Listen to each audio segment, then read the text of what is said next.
Alright. Oh my god, are we going for it? Innocent? Guilty? Which do you prefer? I prefer the second option, but that would mean oh my god, I'm gonna scream again. Sorry. I am here in this courtroom today to advocate for the defense for my client, Mr. McGilded. However, at this moment in time, I cannot in all good conscience attest fully to the defendant's innocence. What are you saying, man? Without any question, there is no conclusive evidence to prove that the defendant is guilty. However, there is also no conclusive evidence to prove that he is innocent. Good gracious me! God, look at him. He's ready to fucking pummel me. Order! This is unprecedented behavior, counsel. A defense lawyer calling the accuser's innocence into question? Are you of sound mind?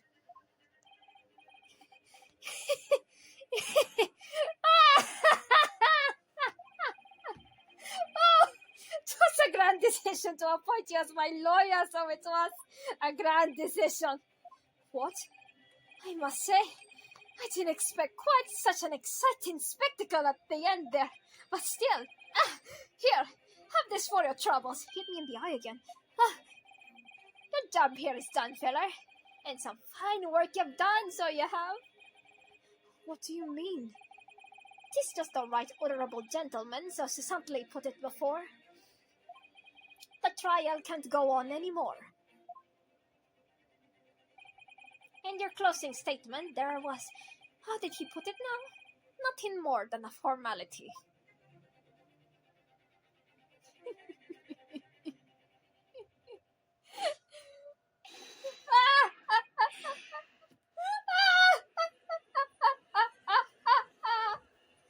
Yeah, that's the laugh of an innocent man.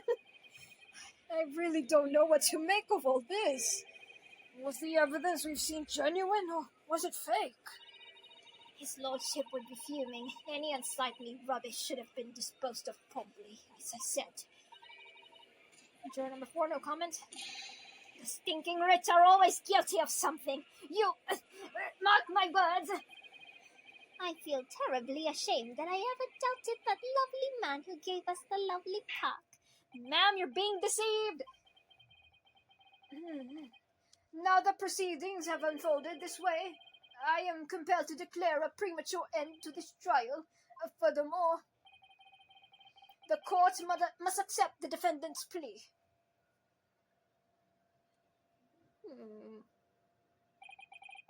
I thank you kindly, my lord.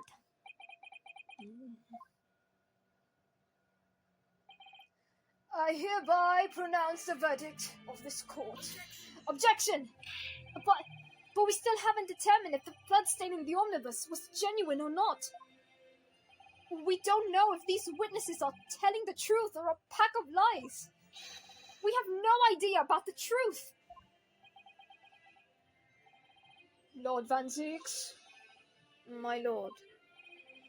The case made by the prosecution was flawed, plain and simple. Damn.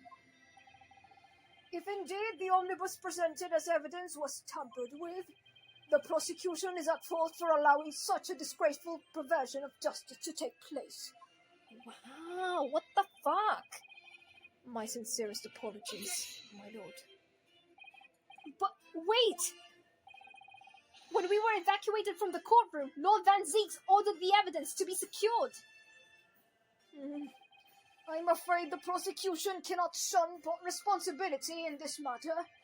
That's so unfair! The culpability of the defendant has not, at the present time, been established in the court.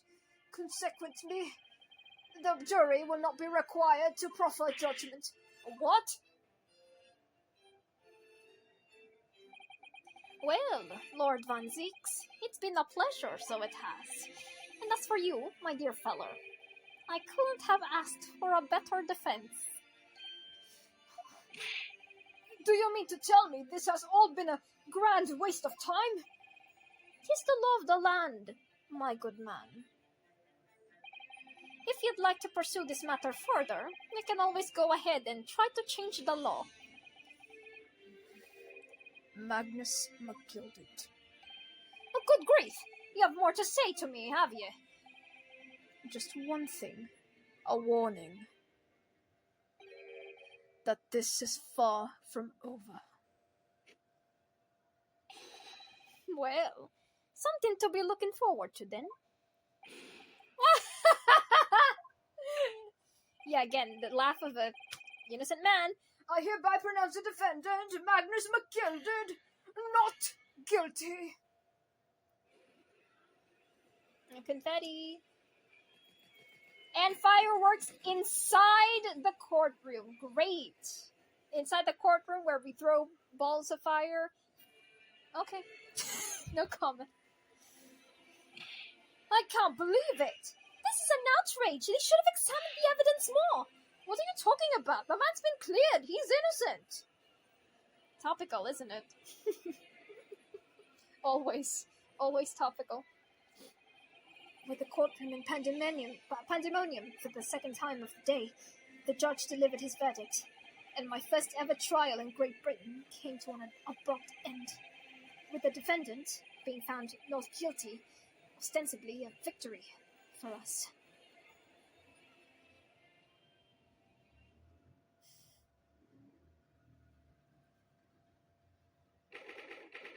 February 18th, 5:14 p.m. Holy shit, that was a long trial. We started at 10 a.m. Back to the empty chambers. That certainly was a long trial. Yes, it was. Your first ever trial on foreign soil and your first victory. It was a wonderful performance. Mrs. Sato bow. My heartfelt congratulations. And to you, Mrs. Sato, thank you for your assistance. I suppose we should be happy. The trouble is, we're still completely in the dark about what actually happened. We didn't have enough time. But isn't it wrong? I mean, who was actually responsible for Mr. Mason's death? We don't even know that. The sole aim of the defense is to obtain a verdict that exonerates the defendant. You carried out your duty to perfection. Aye, that you did. I don't want to see your fucking face. Get out of here. Mr. McGilded. Oh, and that girl is with him too. Well, it seems the stories are true. What stories? About the 6 enormous fireworks they do be letting off when there's a verdict of not guilty. I'm sure you must have seen them by now. Spectacular, won't you say? Yes, definitely. I'd heard it was a sight to behold, and to be sure it was. And I've you to thank, I suppose, for having an opportunity to see it.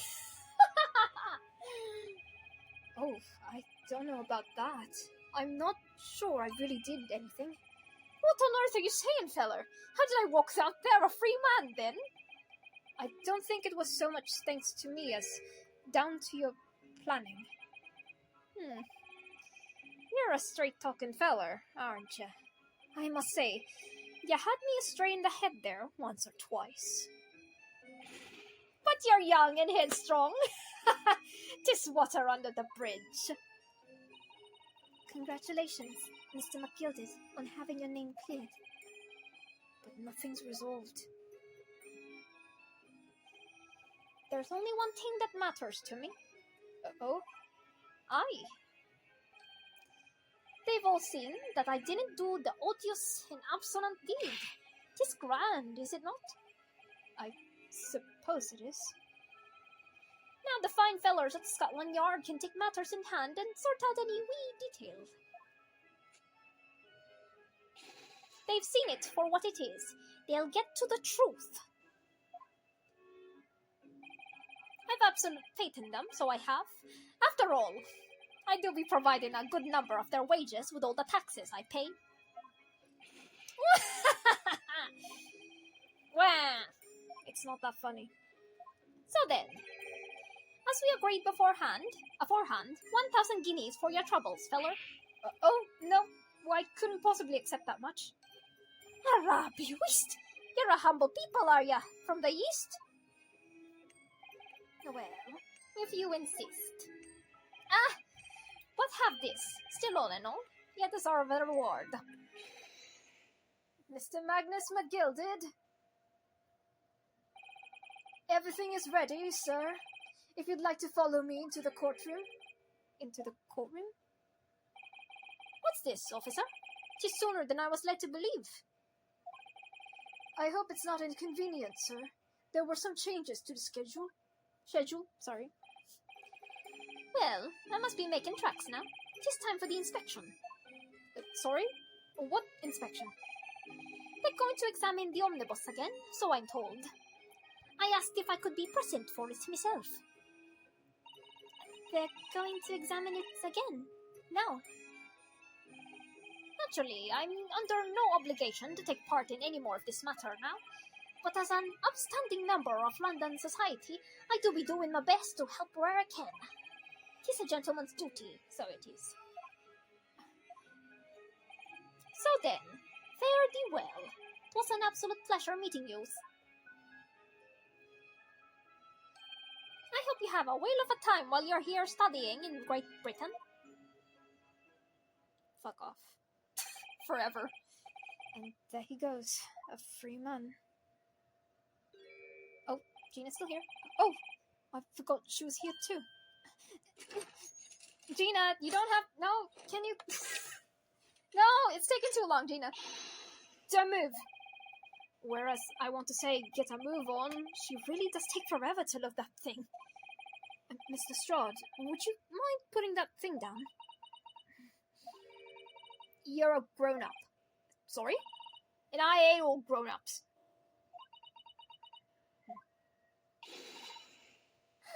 There you are. Hello, best girl. Naughty, naughty. Running off like that? Is this some kind of picnic? Who's this little girl now? And taking that with you as well. I was looking forward to the trial run of my experimental smoke grenade launcher. Huh. Oh, shit! Oh, do you want to play? You won't beat me. Excuse me, but who are you? Oh, good day to you. I'm, well, the inventor, I suppose, of that machine. The inventor? Well, normal smoke grenades are so dull, don't you agree? White, white, and more white. If you have to be shrouded in smoke, it could at least be a pretty color, I thought to myself. Do we have to be shrouded in smoke, though? At all? I just took my eyes off it for a moment while I was changing onto a different omnibus, and she pinched it. Luckily, I fitted it with a telegraphic beacon. What? I have no idea what this girl is talking about. Anyway, you're coming with me now, back to my laboratory. What? What for? To apologize, of course, silly. To my technician. What? You mean, say sorry? You must say sorry when you've done something wrong. Surely an adult has told you that before. An adult? Ha! I don't listen to no shit. Come along then. Follow me. Fine. Out of your way. Oh, good. You see, I knew you'd want to do the right thing in the end. I'm fairly sure what she wants is not to get shot by that massive gun of yours. Holy shit, it's massive, dude. Oh, look at her bow. Aww. You'll be leaving now then. Bye-bye. I'm so sorry for all the fuss. It's okay, best girl. Goodbye. We'll see you again. She was a lively one.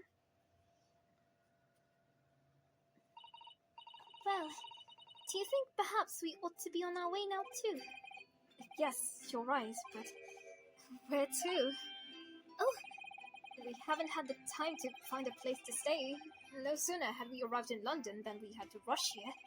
All our travelling cases are still with the bailiff.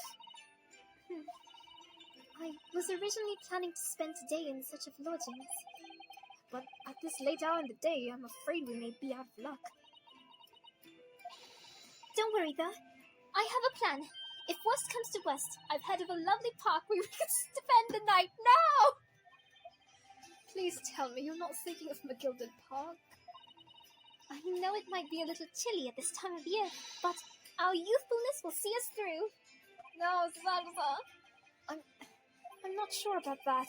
I think a midwinter in London night will freeze a young person solid just as easily as an elderly one. Dear, that doesn't sound agreeable. Now I'm starting to regret turning Mr. McGilded down. That 1,000 guineas would have paid for a lovely warm room or mansion. Nah, it's good. It's good that you turn it down. And so, the trial to determine my worthiness for the study tour was over by the end of our first day in London. Yeah, 5 p.m. It's almost 5 p.m. actually. However, as we are soon to learn, there were more trying times ahead. Just as the Reaper of the Bailey had warned, the case was far from over. We get a cutscene, right? We get the cutscene? Come on. Here we go! Hell yeah! What's going on? Get the fire brigade! Water! Bring water, quick! What? How did this happen? I don't know, sir. By the time I got here, it was already engulfed. No one was supposed to be allowed in here before we started investigating. Oh dear. Oh. It's always so horrifying. It's like Jesus Christ. Oh, good God. Exactly. Like what... There's someone in there. Hello, Judge. This can't be. This can't be. What do you say it like that? Hey, Van Zeeks. You like it? You like a burning, crispy Irishman? Yeah? Okay. Good job. Whoopsie daisy. Alright. And... alright. Thank you, everybody. We will resume with the next part. The next case. The next case is kind of tedious, not gonna lie. But, yeah. I enjoyed it. My voice is busted as fuck. I didn't expect to scream so loudly with the McGilded crushing out. Thank you very much. I'll see you again next time. I hope I wasn't too loud, actually.